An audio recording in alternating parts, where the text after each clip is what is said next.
Jarak 10.000 kilometer jauhnya, nyatanya Indonesia malah masuk daftar negara yang bakal merana jika sampai Ukraina diserbu Rusia. Australia justru akan ketiban pulung ini.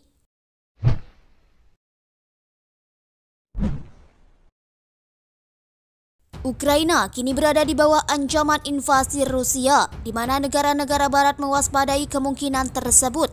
Bahkan, Amerika Serikat telah memerintahkan keluarga diplomatnya di ibu kota Ukraina, Kiev, untuk meninggalkan negara itu.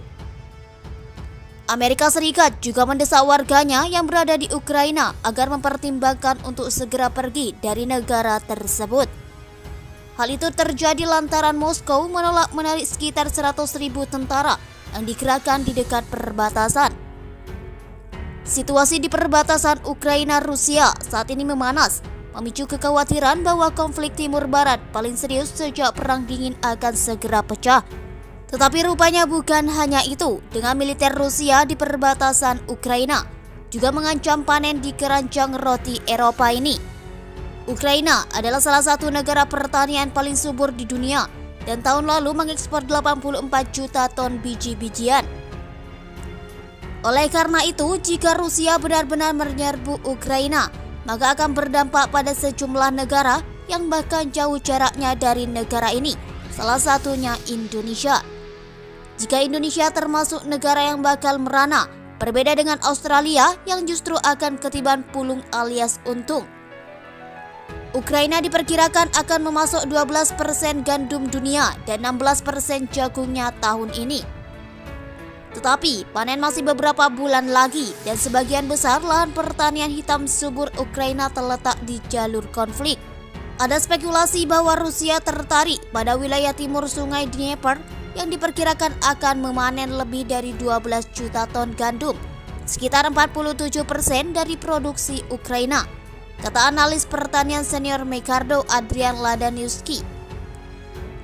Pendudukan militer di Pelabuhan Laut Hitam dapat menyebabkan sejumlah besar biji-bijian diblokir dari pasar internasional, termasuk Rusia dan Kazakhstan. Sementara itu, sebagian besar hasil panen Ukraina dikirim ke Asia Tenggara, terutama Indonesia, Malaysia, dan Bangladesh. Sehingga jika panen Ukraina terancam, maka negara-negara tersebut dapat kehilangan sumber pasokannya. Dalam hal ini, Australia disebut berada pada posisi yang baik untuk mengisi kekosongan tersebut. Itu ada wilayah di mana orang bangun di pagi hari khawatir dari mana makanan mereka akan datang, kata petani Victoria dan Ketua Badan Industri Grain Growers Limited Brett Hosking. Dia percaya bahwa setelah rekor panen nasional, Australia berada pada posisi yang baik untuk mengirimkan biji-bijian ke negara-negara Asia Tenggara. Invasi Rusia yang dilihat dapat mengancam panen Ukraina berkaca pada tahun 2014 silam. Pada tahun tersebut, Rusia menginvasi dan mencaplok semenanjung Crimea dari Ukraina. Konflik pun menempatkan panen tahun itu dalam bahaya dan harga gandum global melonjak 20%. Panen gandum Ukraina berlangsung di musim panas antara Juni dan Juli, dan panen jagung di musim gugur antara Oktober dan September. Jika sesuatu akan terjadi, itu akan terjadi dalam beberapa bulan ke depan, kata Ladaniuski. Maka, konflik di Eropa Timur kemungkinan dapat berarti rezeki nomplok yang signifikan bagi petani Australia. Australia sedang duduk di atas biji-bijian dalam jumlah yang sangat besar saat ini, kata Hosking. Hal itu memperluas kemampuan Australia untuk mengekspornya. Jika konflik terjadi, Anda secara efektif menempatkan eksportir gandum terbesar di dunia berperang satu sama lain, dan tanpa ragu, sebagian hari dari harga premium akan mengalir kembali ke petani Australia. Dia mengungkapkan bahwa itu adalah sifat dari pertanian global, bahwa kemalangan satu negara akan menguntungkan orang lain. Periode kekeringan di Australia, ada banyak negara lain yang mengambil keuntungan dari premi yang tidak dapat diisi Australia, kata Hosking. Tapi kami merasakan kepedihan sesama petani, katanya.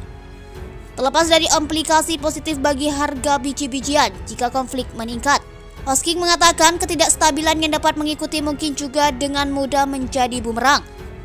Pasar berkembang dengan kepastian. Mereka tidak suka ketika segala sesuatunya tidak pasti. dan dalam jangka panjang hasil terbaik adalah hasil yang damai, katanya.